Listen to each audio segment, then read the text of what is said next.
vrai disciple de Christ lorsqu'il abandonne réellement sa propre vie pour suivre le Seigneur, c'est-à-dire lorsqu'il délaisse toutes les convoitises, qu'il abandonne sa famille, comme le dit la parole du Seigneur, sa famille, tout ce qui n'honore pas le Seigneur, pour vraiment suivre Christ.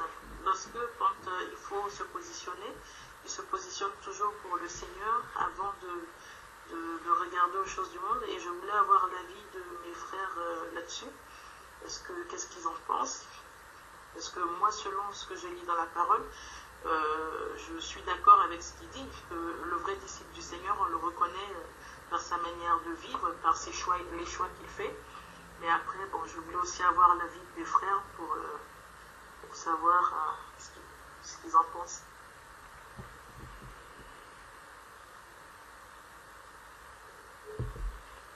Bon, moi je vais lire juste un verset ou deux, selon l'inspiration du Seigneur, dans Luc chapitre 14.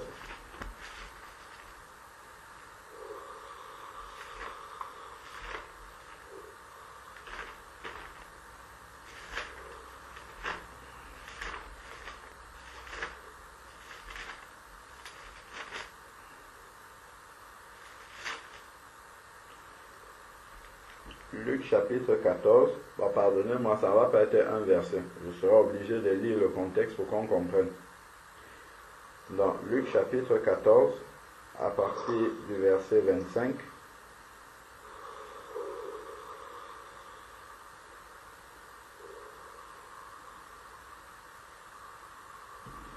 alors, il est dit,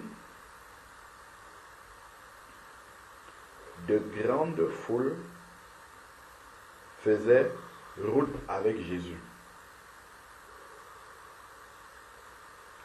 Le titre de ce passage dans ma Bible, c'est écrit comment suivre Jésus. On dit de grandes foules faisaient route avec Jésus. Il se retourna et leur dit. Donc, ce n'est pas parce qu'il y a beaucoup de personnes autour de la parole de Dieu, dans les assemblées, tout ça, que tout ça là, ce sont des personnes qui suivent Jésus. Voilà pourquoi Jésus va se retourner et donner une parole, et cette parole-là fait le tri directement. Il dit, il se retourna et leur dit, parce que effectivement, la chair humaine peut être flattée de ce que beaucoup de personnes, on dit c'est des foules qui le suivaient, il aurait pu dire waouh, merveilleux, il y a tellement de personnes qui croient en moi, il n'y a pas mieux que ça. Regardons plutôt comment Jésus agit. Il se retourna et leur dit, si quelqu'un, là c'est un message personnel. Il peut y avoir des centaines de personnes qui sont là, mais Jésus adresse un message personnel à chacun qui compose toutes les foules qui sont là. Parce que chacun doit prendre un engagement personnel. Ce n'est pas une affaire de masse. Nous suivons en masse. Nous suivons la vague. Non. Jésus leur dit, si quelqu'un vient à moi, il y a des foules qui sont là avec lui, mais il dit si quelqu'un personnellement vient à moi,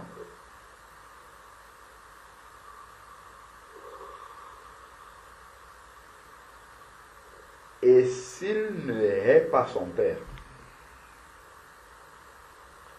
sa mère, sa femme, ses enfants. Si nous avons remarqué les personnes qui mettent là, ce sont les personnes qui sont les plus chères à un être humain.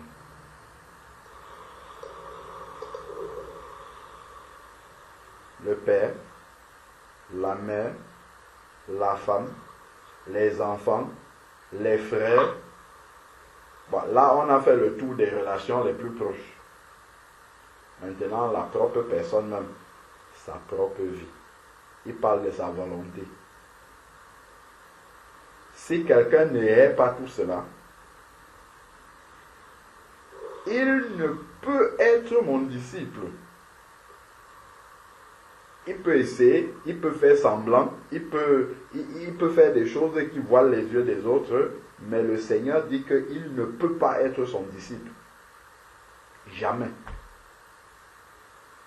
Il peut être un religieux, il peut être de la foule, mais il ne peut pas être son disciple.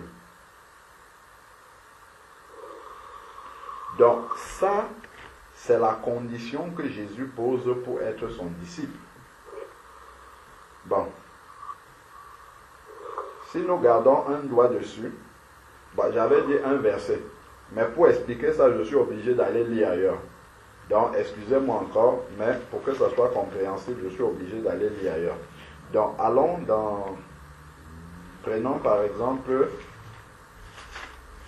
Éphésiens chapitre 6 ou Colossiens chapitre 3, Éphésiens chapitre 6. C'est écrit, Éphésiens chapitre 6, à partir du verset 1. C'est écrit, enfants, obéissez à vos parents selon le Seigneur. Cela est juste. Honore ton père et ta mère, c'est le premier commandement accompagné d'une promesse, afin que tu sois heureux et que tu vives longtemps sur la terre. Comment le Seigneur peut dire d'honorer le père et la mère, et en même temps, ici, là, il dit que pour être son disciple, il faut haïr le père et la mère.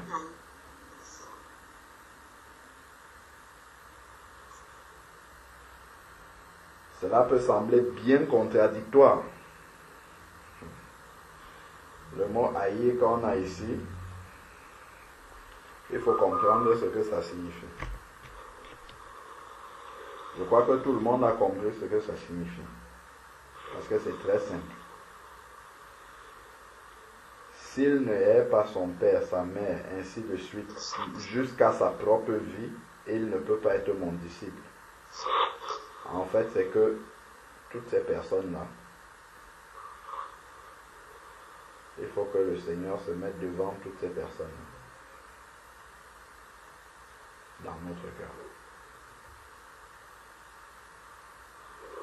Donc, si le père, la mère, la femme, les enfants, les frères, les sœurs, et même notre propre volonté, nous dictent, nous conduisent vers quelque chose qui n'est pas selon la parole de Dieu, je dis non.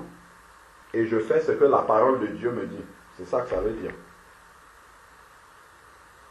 Si quelqu'un n'est pas prêt à faire ça, il ne va jamais pouvoir être le disciple de Jésus-Christ. Jamais.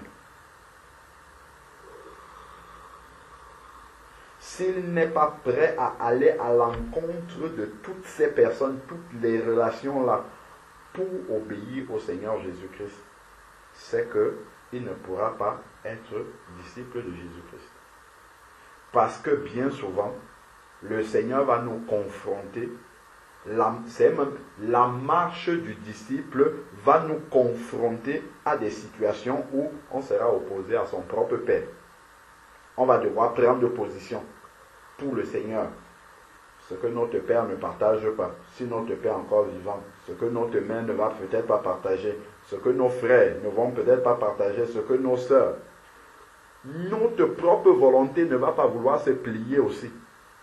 Si on ne fait pas passer tout cela après, si tout cela ne paraisse l'amour qu'on a pour notre père, pour notre mère, pour nos frères, nos sœurs, pour notre propre vie, cet amour-là, comparé à l'amour qu'on doit donner à Jésus-Christ, paraît être de la haine, en fait. La différence entre les deux. Nous aimons tellement le Seigneur et l'avons tellement mis à une place élevée dans notre cœur que l'amour qu'on a pour, qui est un grand amour, aimer sa femme, c'est aimer comme le Seigneur le demande, aimer ses enfants, tout ça, c'est un grand amour, mais l'amour, c'est-à-dire, en fait, l'amour qu'on doit donner au Seigneur n'est pas comparable avec tout autre amour humain. Voilà, c'est ça que ça veut dire, tout simplement.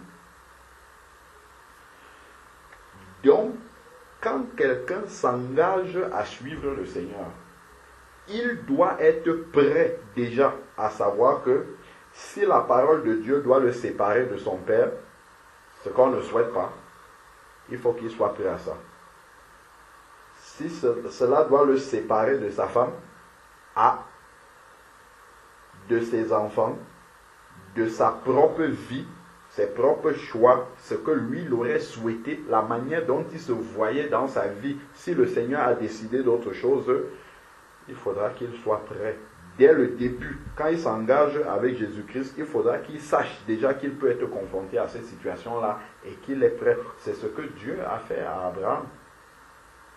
Il a donné un fils à Abraham, Genèse 22. Et après, il dit, donne-moi ce fils-là.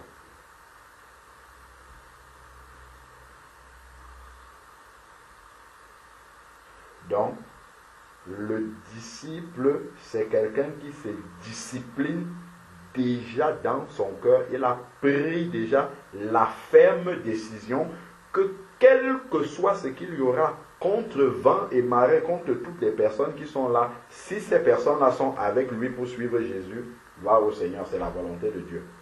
Mais si une de ces personnes-là ne le suit pas avec Jésus-Christ, il va d'abord suivre Jésus-Christ. En suivant Jésus-Christ, il prie pour que tous ceux qu'on voit dans la liste là puissent suivre également. Ça, celui qui s'engage à être disciple doit déjà avoir accepté le prix de ce sacrifice. Sinon, il va aller de compromis en compromis. Quand le Père va vouloir aller à gauche alors que ce n'est pas conforme à la parole de Dieu, il va arrondir l'angle. Il ne pourra pas lui dire non, ça ce n'est pas la volonté de Dieu. Voilà ce que Dieu dit.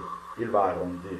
Donc un disciple ne peut pas arrondir les angles comme ça. Il doit dire et faire ce que Dieu dit et ce que Dieu fait.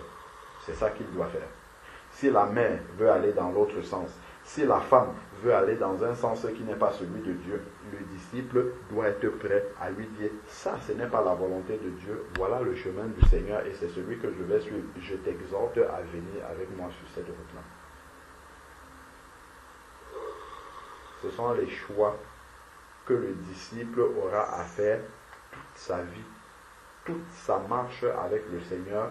Il aura à prendre, comment dire, des initiatives, des décisions à suivre le Seigneur dans la volonté du Seigneur qui va souvent le mettre en opposition avec tous les membres qu'on a vus là. Voilà pourquoi Dieu nous prévient d'avance que si on veut être ses disciples, qu'on soit prêt, que ça nous coûte tout ce qu'on a cité ici là, l'amour de tout cela, on peut. Il faut qu'on soit prêt à perdre l'amour de tout cela pour suivre Jésus-Christ. Être sauvé, ça ne coûte rien du tout parce que ça a tout coûté au Seigneur Jésus-Christ. Par contre, être disciple de Jésus-Christ, ça nous coûte ce que nous avons vu là. Ça nous coûte nos relations affectives les plus proches et ça nous coûte notre moi. C'est ce qui est dans la liste là pour être disciple de Jésus-Christ. Donc voilà ce que je peux dire à propos de la définition biblique du disciple de Jésus-Christ. Et donc après il poursuit en disant, et quiconque ne porte sa croix. En s'engageant à être disciple, il faut être préparé à porter sa croix. Il y a une mauvaise définition que le monde a et qui est même aussi acceptée parfois par certains chrétiens qui n'ont pas bien compris de la croix, la notion de croix, porter sa croix. Certaines personnes pensent que quand il t'arrive un malheur, c'est que tu portes ta croix. Par exemple, je ne sais pas moi, tu as une maladie incurable qui arrive, voilà, tu portes ta croix, ou bien, je ne sais pas moi, ta femme part de la maison avec les enfants, oui, tu portes ta croix. Non, ça, ce n'est pas ça la définition de la croix.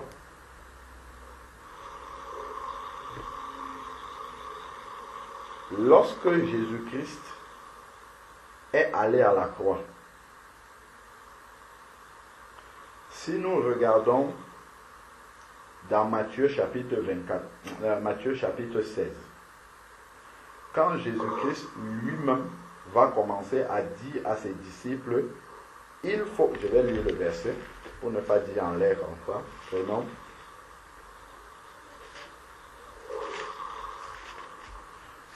Voilà effectivement pourquoi l'être humain ne peut pas diriger le culte. Au début, j'ai dit, je vais lire juste un verset, regardez tout ce qui est en train d'arriver. On ne peut pas prévoir d'avance ce que le Saint-Esprit va faire. Donc, Matthieu chapitre 16, à partir du verset 21, il est écrit, Jésus commença dès lors à montrer à ses disciples. Vous avez vu ce qui s'est passé avec les disciples de Jésus? Bon. Rappelez-moi qu'on doit revenir ici. Parce qu'il y a autre chose qui me vient à l'esprit maintenant aussi. Allons d'abord lire ça. Prenons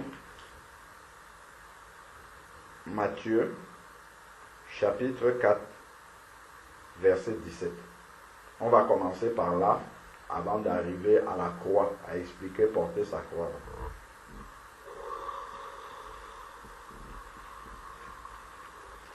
Matthieu, chapitre 4, verset 17. Donc Jésus sort du désert.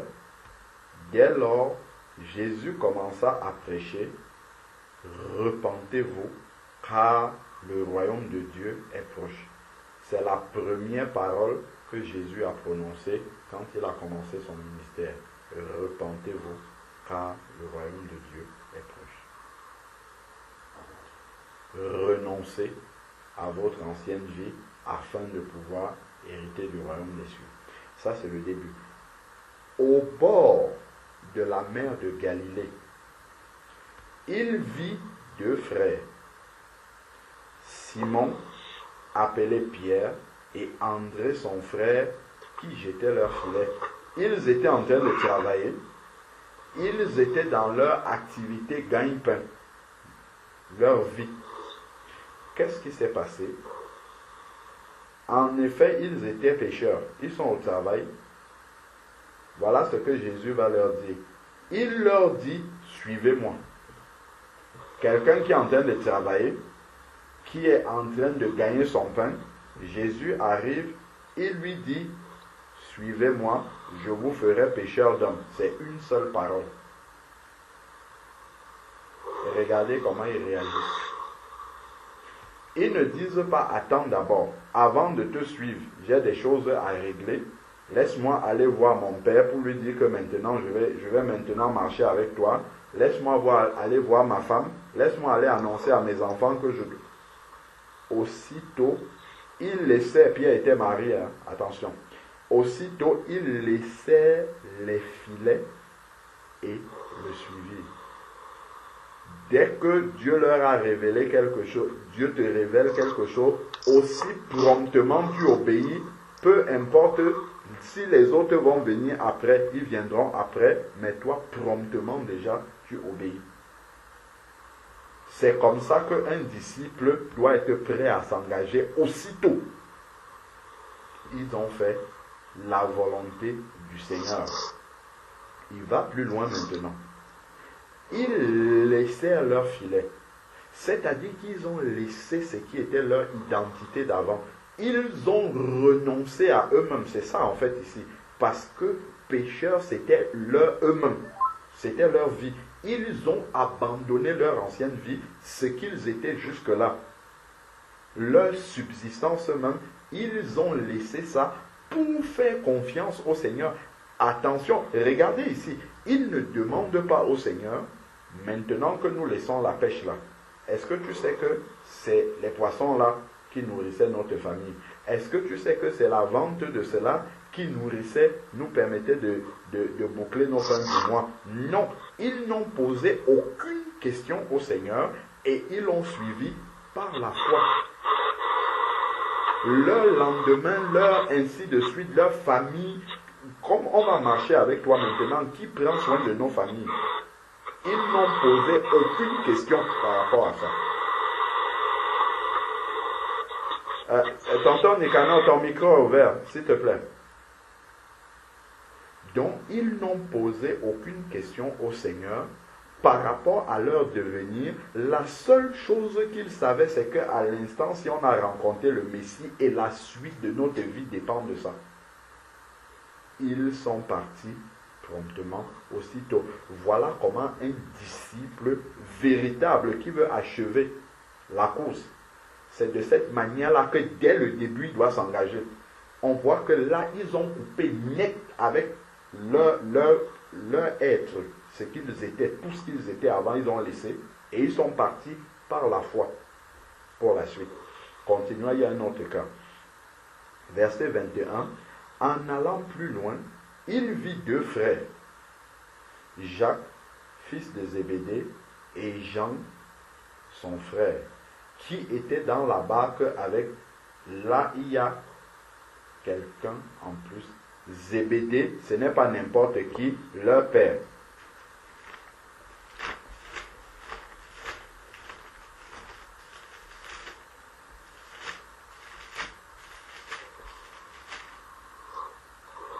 Dans Luc chapitre 14, qu'on a lu tout à l'heure, verset 26, si quelqu'un vient à moi, s'il ne hait pas, vous avez vu le premier mot qui est là, c'est son père. Et ici, c'est le père qui est là aussi.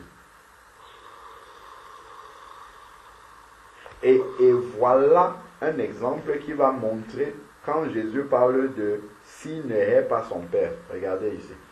Ce qui est en train de se passer ici. Donc, ils étaient dans la barque avec Zébédée, leur père, et ils réparaient leur filet. Ils s'occupaient du papa, ce qui est très bien et recommandé par la parole de Dieu. Il les appela. Jésus te met dans un dilemme comme ça, un test où il faut que tu prennes position tout de suite. Le papa est là, relation affective très proche, et il te demande de faire quelque chose. Il dit, aussitôt, ils laissèrent la barque. La Bible précise, et leur père aussi. Et le suivirent. Voilà le disciple qui, dès le début, a pris l'engagement d'aller jusqu'au bout et d'achever la course. Ce n'est pas quelqu'un qui va être retenu derrière par les relations affectives. Voilà pourquoi on dit souvent qu'on n'aime pas dans le sentiment, on aime, mais dans la vérité. Dès le début, oui, il pouvait s'occuper des Zébédée, c'est très très bien. Mais le Seigneur a dit, suivez-moi. Il y a un choix à faire. Et ce choix-là peut nous coûter très cher. Il y en a qui payent cher pour avoir suivi le Seigneur. Mais il faut que dans le cœur, qu'on soit prêt à faire ce type de choix-là.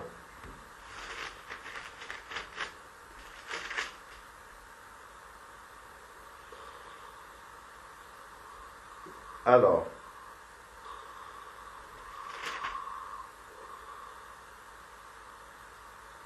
prenons un peu Matthieu, chapitre 8.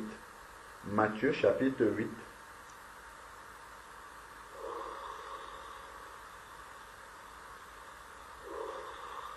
Matthieu, chapitre 8, verset 21.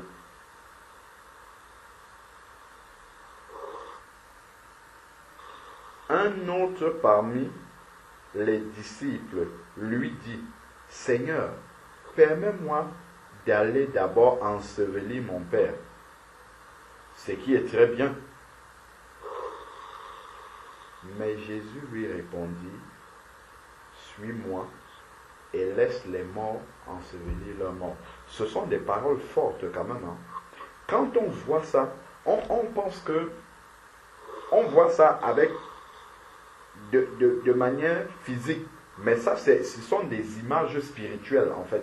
Ça représente toutes les situations que Dieu mettra dans nos vies où on sera avec des personnes qui nous sont chères, qui nous sont proches, où on devra prendre position pour le Seigneur et rester sur cette position-là. C'est tout ça que Dieu nous montre d'avance, en fait. C'est pour couper entre l'affectif et la vérité. C'est ça.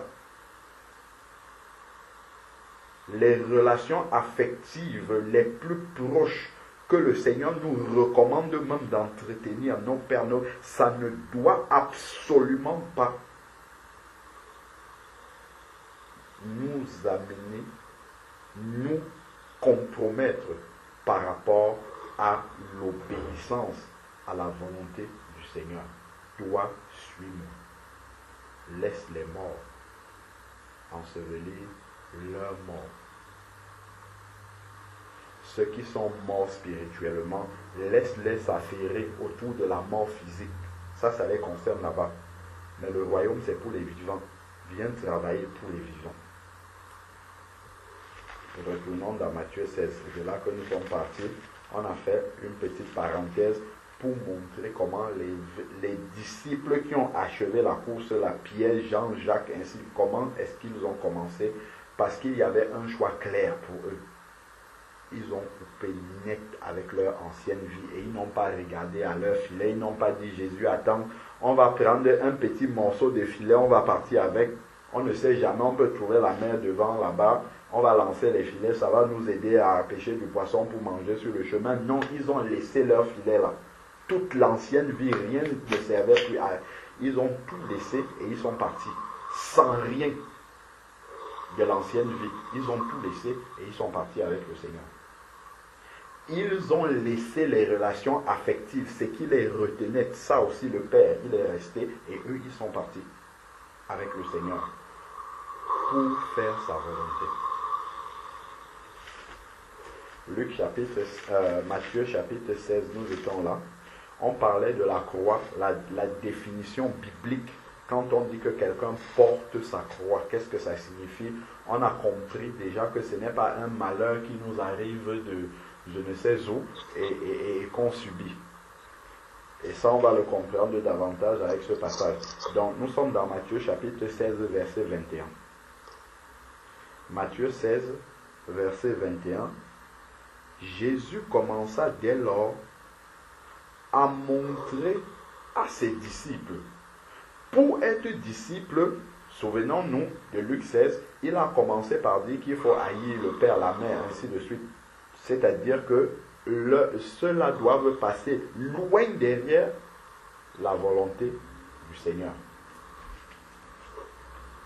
Jésus commença dès lors à montrer à ses disciples qu'il fallait aller à Jérusalem,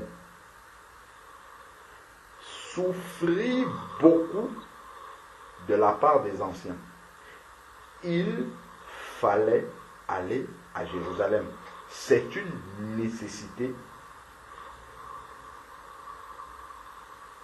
d'aller à Jérusalem, de souffrir beaucoup de la part des anciens, des sacrificateurs et des scribes et d'être mis à mort. Et ensuite ressusciter le troisième jour. Donc, voilà ce qui devait arriver. Jésus aurait pu dire, au lieu que j'aille à Jérusalem, pourquoi je vais aller me donner là-bas, me livrer pour qu'on me crucifie, pour que je meure, ainsi de suite. Mais autant laisser le chemin de Jérusalem, je prends l'autre chemin qui va à Jéricho ou ailleurs. Comme ça, je ne meurs pas. D'ailleurs, on lui a même proposé ça, regardez. Regardons, et c'est son disciple qui lui a proposé ça. Pierre prit le prix à part et se mit à lui faire des reproches. Pierre était tellement sûr, en fait, que c'est lui qui avait bon. À Dieu ne plaise, Seigneur, cela ne t'arrivera pas. Non, tu n'iras pas souffrir comme ça jusqu'à mourir. Non, non, non, ça ne t'arrivera pas. Mais Jésus se retourna et lui dit, arrière de moi, Satan, tu es pour moi un scandale car tes paroles, tes pensées ne sont pas celles de Dieu, mais celles des hommes.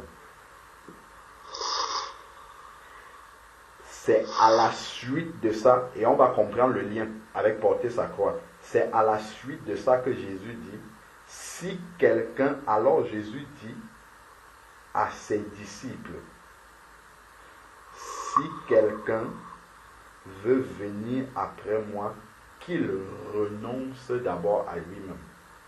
C'est ça qu'on a vu dans Luc chapitre 14, à sa propre vie, s'il n'est pas sa propre vie. C'est-à-dire, s'il aime encore faire sa propre volonté, il ne pourra pas être disciple du Seigneur. Première chose. Qu'il se charge de sa croix et qu'il me suive. Voilà l'explication de ce que Jésus montrait là quand il parlait à ses disciples au début. La croix, en fait, est une souffrance. Mais ce n'est pas une souffrance qui nous arrive comme ça, dont on est obligé. Une maladie incurable, ça arrive, tu n'as pas choisi, ça tombe sur toi et tu dois la subir, point à la ligne. Ça, ce n'est pas la croix. La croix, la souffrance qui était là, Jésus devait passer par là pour faire la volonté de son Père. Il fallait qu'il accepte cette souffrance-là. Et si on va lire dans Matthieu chapitre 26, lorsqu'il prie à Gethsémane, il va dire, Père, s'il est possible que cela s'éloigne de moi, que cette coupe s'éloigne de moi, on parle de la souffrance-là, mais toutefois, non pas ma volonté, parce qu'il était mort à sa volonté, parce qu'il avait renoncé à sa volonté. Jésus est le chemin, la vérité et la vie. Il nous montre le chemin. Jean chapitre 14, verset 6. Lui-même nous montre le chemin du disciple. Dans sa relation avec le Père, il nous montre comment le disciple doit agir. Ce qui m'aurait plu, c'est de ne pas aller à la croix, mais par contre, que ce soit ta volonté qui soit faite. Donc, la croix dont le Seigneur parle là, que quelqu'un doit porter pour être son disciple, c'est une souffrance qu'on accepte volontairement pour faire la volonté de Dieu. Ce n'est pas une souffrance qui s'impose à nous, c'est une souffrance que nous acceptons volontairement.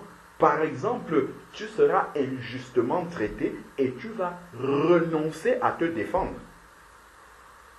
Quelqu'un vient, il t'insulte copieusement, tu es capable de le tabasser bien comme il faut et tu vas rester, tu vas te laisser humilier devant les gens et tu vas te taire et en plus de ça, tu vas lui dire que Dieu te bénisse et ça, tu vas ramasser toute la souffrance. Toute l'humiliation de toutes les personnes qui te regardent là. Tu le fais parce que tu es un enfant de Dieu. Quelqu'un va venir t'engueuler bien comme il faut, te manquer de respect, te parler n'importe comment. Tu vas te taire. Tu vas souffrir intérieurement parce que ça, en fait, ça va découper ton orgueil personnel. Ton moi personnel va être tranché, touché au plus profond de toi-même. Mais tu vas rester tranquille. Parce que avant, pour arriver à faire ça, c'est parce que avant tu avais renoncé à ton moi. Si tu n'as pas renoncé à ton moi, qu'est-ce que tu vas faire? Et pourquoi tu me fais ça? Ainsi de suite. C'est ça qui va réagir. Mais si tu as renoncer déjà à ton moi pour faire la volonté du Seigneur. Tu sais que Jésus-Christ, lorsqu'il a été mené à la croix, il est parti comme un agneau sans défense. Tu renonces à te défendre.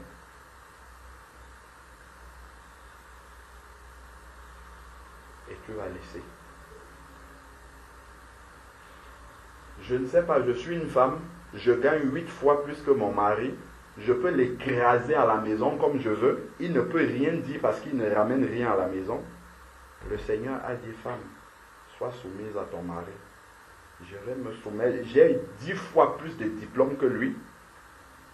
Je vais me soumettre, je vais souffrir de me soumettre, alors que je sais que si j'ouvre la bouche, il ne peut même pas parler. J'ai tous les arguments pour l'écraser. Mais comme le Seigneur a dit, femme, sois soumise à ton mari, je vais rester. Ça va découper mon orgueil personnel. Ça, c'est la croix, en fait. Ça va me faire mourir complètement à moi-même. Ça va détruire mon orgueil personnel. Mais je vais accepter ça parce que c'est la volonté du Seigneur. C'est ça la croix. C'est une souffrance qu'on accepte volontairement. Elle ne nous est pas imposée. Parce qu'on peut passer outre. Le Seigneur pouvait ne pas aller à Jérusalem. Il aurait pu ne pas aller à la croix. D'ailleurs, quand on lui a dit, si tu es le Fils de Dieu, descends, il va répondre à Pierre, si, d'ailleurs, quand les gardes sont venus l'arrêter à Gethsémani, Pierre va sortir l'épée comme ça et couper l'oreille de Malchus. Et Jésus lui dit, non, ce n'est pas comme ça, Pierre. Celui qui tue par l'épée mourra par l'épée. On ne se défend pas. Ce n'est pas un combat physique, il est spirituel. Et c'est par le renoncement qu'on va vaincre. Jésus a dépouillé le malin à la croix en triomphant d'elle. Il a triomphé des principautés, non pas en leur montrant par les coups de poing qu'il était le plus fort. C'est en se laissant mourir à la croix alors qu'il pouvait descendre de cette croix. Il a dit qu'il pouvait dire au Père de lui envoyer une légion d'anges pour le délivrer de là. Mais il s'est laissé mourir. C'est ça la victoire de la croix. C'est cette souffrance-là qu'on accepte pour le nom du Seigneur Jésus-Christ. Quand tous tes collègues vont se rebeller parce qu'il y a ça, on n'a pas augmenté de salaire, on a changé telle chose, tout le monde va s'énerver, on va écrire des pétitions, on va amener ça devant toi pour que tu signes, tu vas dire passer avec ça. Je suis ici pour le nom du Seigneur. Si on doit m'augmenter le salaire, le Seigneur le fera. Si on ne va pas le faire, le Seigneur fera aussi. Mais je ne vais pas aller entrer dans une rébellion quelconque pour revendiquer quoi que ce soit. C'est une souffrance volontaire que tu acceptes. Parce que tu veux que le témoignage de Jésus-Christ soit honoré là où tu es.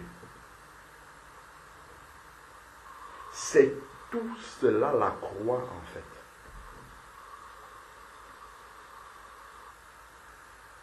Et ça, c'est dans toutes les situations de la vie où nous avons raison sur beaucoup de choses, où on peut écraser les autres parce qu'on a raison, où les gens nous traitent injustement, ils nous accusent, ils font beaucoup, examinons seulement toute notre vie.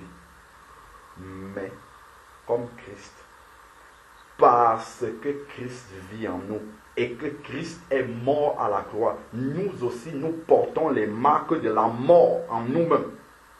C'est le renoncement à la défense, le renoncement à sa propre volonté, le renoncement à la manifestation de la chair, en fait.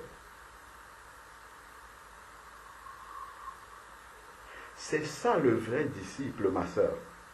Le vrai disciple, ce n'est pas celui qui va dire à son père, je te hais, je suis Jésus. Que ce n'est pas là que ça va se manifester. Ce n'est pas comme ça. C'est une image spirituelle de ce que tu vas vivre au quotidien avec toutes les personnes que tu vas rencontrer. Même parfois des frères et sœurs en Christ. Où il faudra que tu prennes sur toi. Où il faudra que tu acceptes l'humiliation. Que tu acceptes que les autres ne fassent pas ce que toi ce que tu trouves normal. Les autres ne font pas ça. Le Seigneur dit supportez-vous les uns les autres. C'est encore la croix.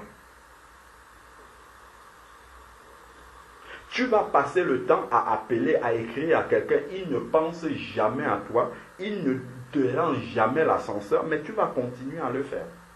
C'est une souffrance. Tu le fais en souffrant. Mais c'est une marque d'affection et d'amour que tu témoignes à la personne parce que Jésus te demande de le faire. Tu acceptes la souffrance de ne pas recevoir la réciprocité de cette personne-là parce que Jésus te demande de le faire. Tu vas le faire sans murmure. Tu vas le faire avec joie. Pourquoi vas-tu prier pour celui qui te persécute? Pourquoi vas-tu prier pour celui qui fait tout pour mettre les bâtons dans les roues et qui voit d'un très mauvais œil tout ce qui peut t'arriver de bien dans ta vie? Pourquoi tu vas prier pour lui? Pourquoi tu vas souffrir à pardonner à quelqu'un qui t'a fait du mal? C'est ça la croix, frère et sœur. C'est ça la croix. Et c'est la marque de la souffrance de Jésus-Christ en nous. Et ce n'est plus une souffrance dans la mesure où on le fait avec joie. Parce que, en fait, on sait que quand on fait comme ça, le cœur du Seigneur est réjoui. Quand quelqu'un vient, il t'engueule proprement en s'attendant à ce que tu l'agresses aussi verbalement. Il vient, il débite, tu le regardes, il parle, il finit. Tu lui dis que Dieu te bénisse. Ou tu ne dis rien du tout. Là, le diable est désarmé complètement. Mais ce qu'on voit, les choses visibles, la chair va vouloir s'exprimer, la chair et après sera satisfait, sera content. Tu as perdu le combat. La chair, ce qui est visible là, tu seras satisfait, tu seras content. Les gens qui ne lisent pas spirituellement vont dire, waouh, tu n'es pas une poule mouillée, waouh, tu t'es défendu et tout. Ça, c'est le diable qui parle comme ça. C'est Pierre ici qui lui dit, ne plaise à Dieu, tu n'iras pas à la croix. Tu peux éviter ça, tu peux te défendre. Tu peux faire autre chose. C'est ça le vrai disciple. Le vrai disciple, c'est celui qui meurt à lui-même, qui renonce de manière concrète dans les actes quotidiens de tous les jours. C'est quelqu'un qui renonce vraiment comment dire, qui accepte cette souffrance-là. Qui accepte de ne pas faire comme tout le monde. Parce qu'il veut donner un bon témoignage de Jésus-Christ. Et ces choix-là sont partout dans tout ce que nous faisons. Il y a la marque de la souffrance de Jésus-Christ. Partout dans tout ce que nous faisons.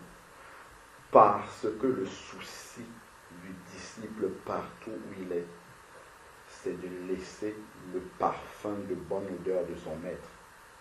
C'est que le nom de son maître ne soit pas blasphémé. C'est que celui qui ne connaît pas Jésus-Christ, quand il le voit, qu'il dit celui-là, il est différent. Celui-là, il a quelque chose qu'on n'a pas. Celui-là, il est prêt à garder son calme. Même s'il y a la tempête autour de lui, il est calme. Il prend celui, il accepte et il avance. Et tout cela, nous devons avoir réalisé que Christ vit en nous. Ce n'est pas un verset qui est juste écrit dans la Bible, mais c'est une réalité spirituelle qui est vraie en nous. Quand Paul dit dans le Galates 2, verset 20, « J'ai été crucifié, et si je vis, ce n'est plus moi qui vis, c'est Christ qui vit en moi. » Ce ne sont pas des paroles en l'air comme ça. Ce sont des choses qui doivent se vivre au quotidien. Ce sont des expériences précises qu'on doit vivre chaque jour de notre vie. C'est ça véritablement prendre position pour Christ. Prendre position pour Christ, ce n'est pas simplement dans un débat dire que la Bible a dit ça. C'est de manifester la vie que produit le fait d'être disciple de Jésus-Christ. C'est ça réellement prendre position pour Jésus-Christ, c'est d'appliquer la parole. C'est de vivre cette parole-là.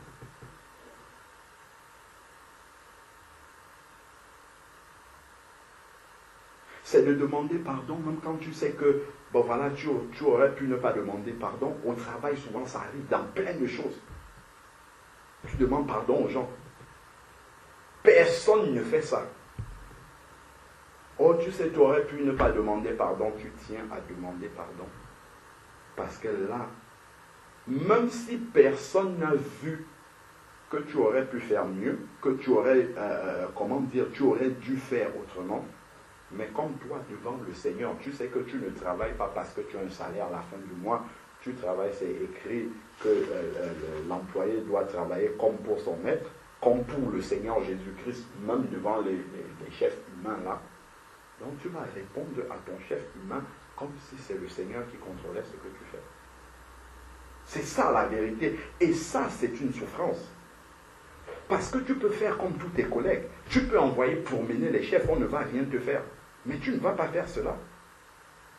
Parce que tu sais que ce chef-là qui est devant toi, c'est quelqu'un que Dieu a mis devant toi, qui représente le Seigneur aussi pour toi.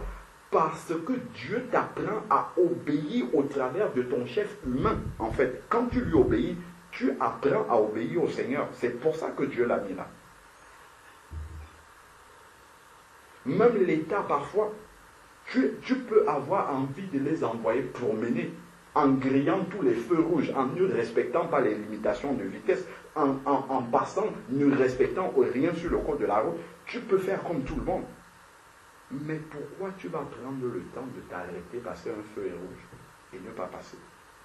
Parce que la mort de Christ est en toi. Quand tout le monde passe, même si le métro est en train de partir, tu vas rester, tu vas respecter le feu rouge. C'est la mort de Christ qui se manifeste en toi. Tout cela, c'est ça la manifestation véritable de la croix en nous. Accepter une souffrance volontaire dont on pourrait se passer. On n'accepte pas de descendre de cette croix, c'est-à-dire de contourner cette souffrance-là. On accepte de la vivre par amour pour le Seigneur. Voilà la croix. Et c'est ça. Quand on voit quelqu'un vivre comme ça, c'est ça qui montre qu'il est un disciple du Seigneur. Et qu'il a vraiment reçu Jésus-Christ dans sa vie, en vérité. C'est pas simplement quelqu'un qui parle de Jésus tout le temps. C'est pas simplement quelqu'un qui prie tout le temps, qui est très spirituel d'apparence.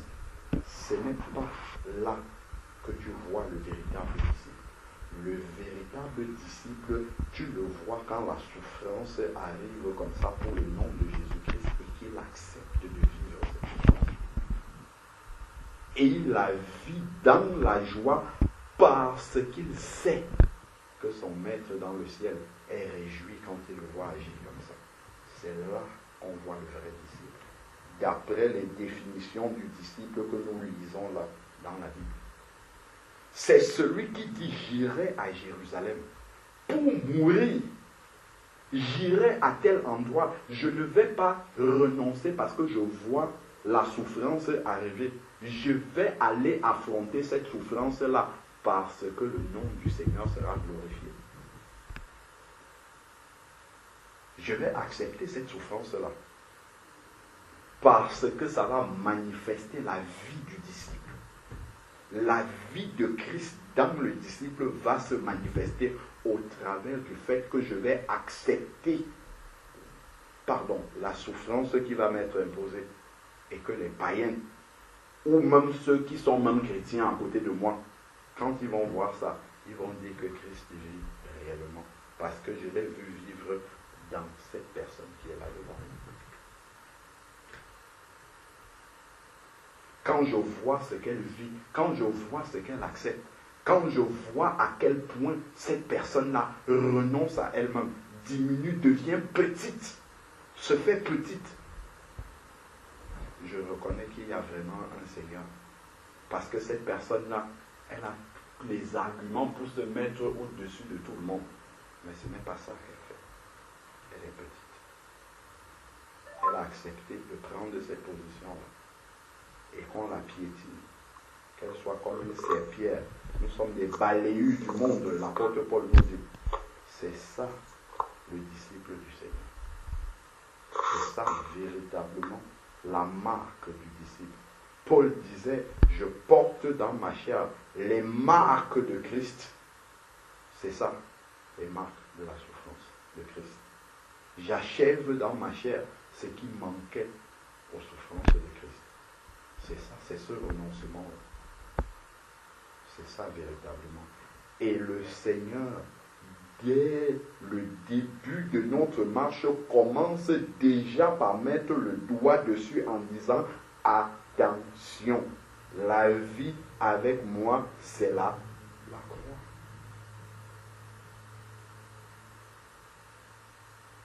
C'est ça qui était la vie de Jésus-Christ. C'est ça qui était la vie de chacun des apôtres, Pierre, Paul, Jean, Jacques, tous sont passés par là.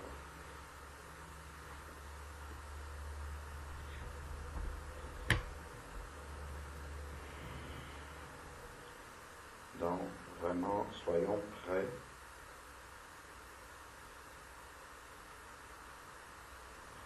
Vérifions bien, examinons bien si dès le début, nous avons déjà décidé dans notre cœur de renoncer véritablement à nous-mêmes. Parce que tout part de là. Si on n'a pas renoncé à soi-même, on aura toujours la tendance de se défendre, de défendre ses propres droits, de défendre sa cause, de défendre ses intérêts, de défendre, et tout ça montre que c'est, même si nous sommes enfants de Dieu, c'est encore l'enfant qui vit en nous. Il n'y a pas encore l'adulte spirituel.